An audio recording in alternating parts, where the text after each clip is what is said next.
আসসালামু আলাইকুম। হেলথ ইয়াসবিডি চ্যানেলে আপনাদেরকে স্বাগতম জানাচ্ছি। আমি জিয়াউদ্দিন।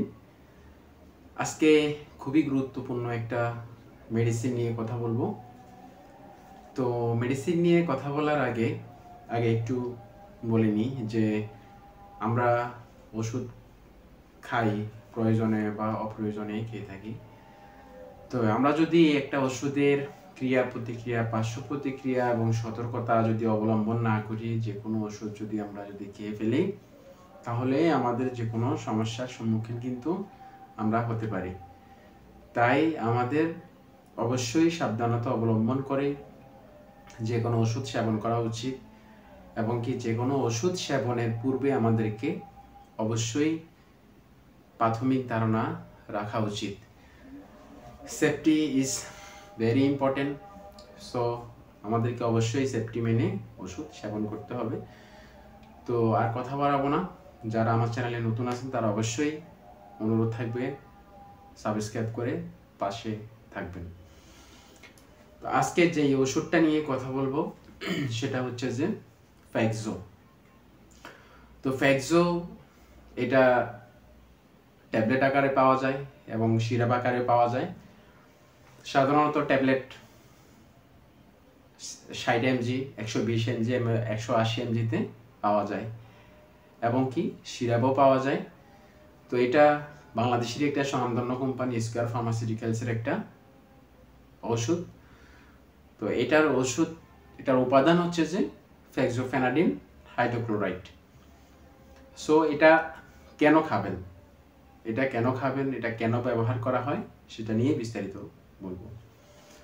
তো এটি সাধারণত সিজনাল অ্যালার্জিক রাইনাইটিসের কারণে এই ওষুধটি ব্যবহার করা হয়। বহুল পরিচিত অ্যালার্জির একটি ওষুধ এই ফ্যাক্সো। তো এটা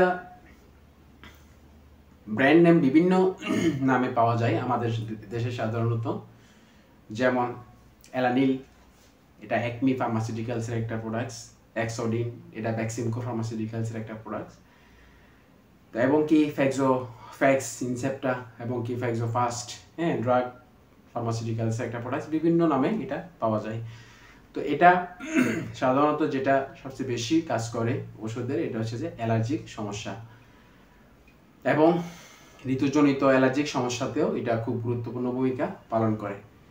এবং সাধারণত দেখা যায় যে শীতকালীন সময়ে বেশি হয়। অনেক সময় হাঁচি, কাশি, সর্দি, এবং ত্বকের চুলকানো, ত্বক চুলকাতে লাল হয়ে যাওয়া, সেক্ষেত্রে এই ওষুধটা নির্দেশিত।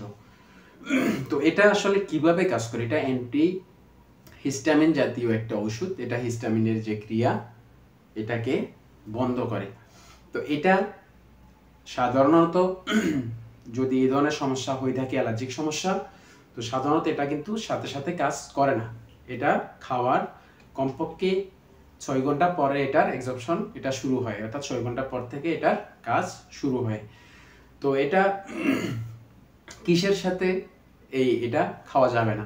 সাধারণত ফলের রস সাথে এটা কখনোই খাওয়া যাবে না। যে কোনো ফলের রস হইতে পারে, আপেল হইতে পারে, কমলা হইতে পারে, এই ধরনের ফলের রসের সাথে এটা সেবন করা যাবে না। এবং অ্যান্টাসিড জাতীয় ওষুধের সাথে কিন্তু এটা সেবন করা যাবে না। তো এর পার্শ্ব প্রতিক্রিয়া কি? আসলে সকল ওষুধেরই একটা পার্শ্ব প্রতিক্রিয়া থাকে, তবে কারো ক্ষেত্রে পার্শ্ব প্রতিক্রিয়া দেখা যায়, আবার কারো ক্ষেত্রে পার্শ্ব প্রতিক্রিয়া নাও দেখা যেতে পারে। তবে আমাদেরকে অবশ্যই সাবধানতা কিন্তু অবশ্যই আমাদেরকে অবলম্বন করতে হবে, কারণ কারো ক্ষেত্রে কিন্তু ছোটোখাটো পার্শ্ব প্রতিক্রিয়াও হতে পারে। তবে যদি পার্শ্ব প্রতিক্রিয়া দেখা দেয়, তবে অবশ্যই ডাক্তারের সাথে যোগাযোগ করবেন যদি কোনো রকম পার্শ্ব প্রতিক্রিয়া দেখা দেয়। তো যেটা দেখা দেয় সেটা হচ্ছে যে মাথা ব্যথা। এই ওষুধটা সেবনের ফলে অনেক সময় মাথা ব্যথা দেখা যায়, মাথা ঘুরতে পারে এবং বমি ভাব কিন্তু হতে পারে, এবং ঘুমের ব্যাঘাত ঘটতে পারে, এবং হার্টবিটও বেড়ে যেতে পারে, এবং ডায়রিয়া জাতীয় সমস্যা হতে পারে, স্নায়বিক দুর্বলতা হতে পারে। তবে এই ক্ষেত্রে অবশ্যই সাবধানতা অবলম্বন করতে হবে। তবে একটা ওষুধ দেখা যায় যে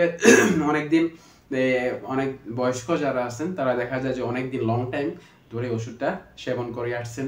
তো এই ক্ষেত্রে যেটা বলবো সেটা হচ্ছে যে লং টাইম কোনো ওষুধই আপনারা সেবন করতে যাবেন না, কারণ এক্ষেত্রে লং টাইম যদি সেবন করতে হয় তাহলে অবশ্যই একটা ডাক্তারের পরামর্শ নিয়ে আপনাদেরকে সেবন করতে হবে। তো যাদের সতর্কতা তো অবশ্যই অবলম্বন করতে হবে, যাদের কিডনি যকৃত অথবা হার্টে যদি কোনো সমস্যা থাকে তাদের ক্ষেত্রে অবশ্যই সাবধানতা অবলম্বন করতে হবে।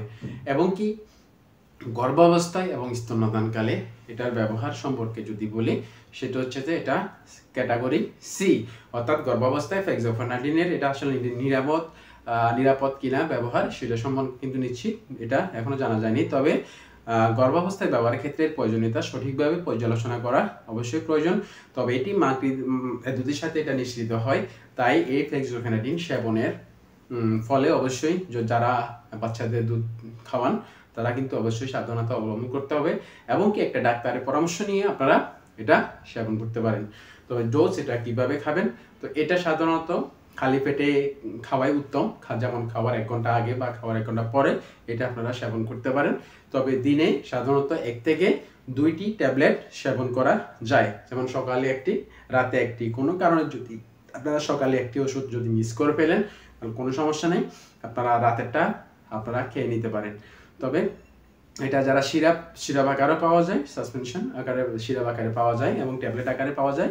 তবে আপনার ধরন বুঝে আপনাকে এটা ডোজ আপনাদেরকে দিবে, যেমন কি 120 mg নাকি 180 mg, সেটা ডাক্তারই আপনাদেরকে সাজেস্ট করবে। ধন্যবাদ সবাইকে, আসসালামু আলাইকুম।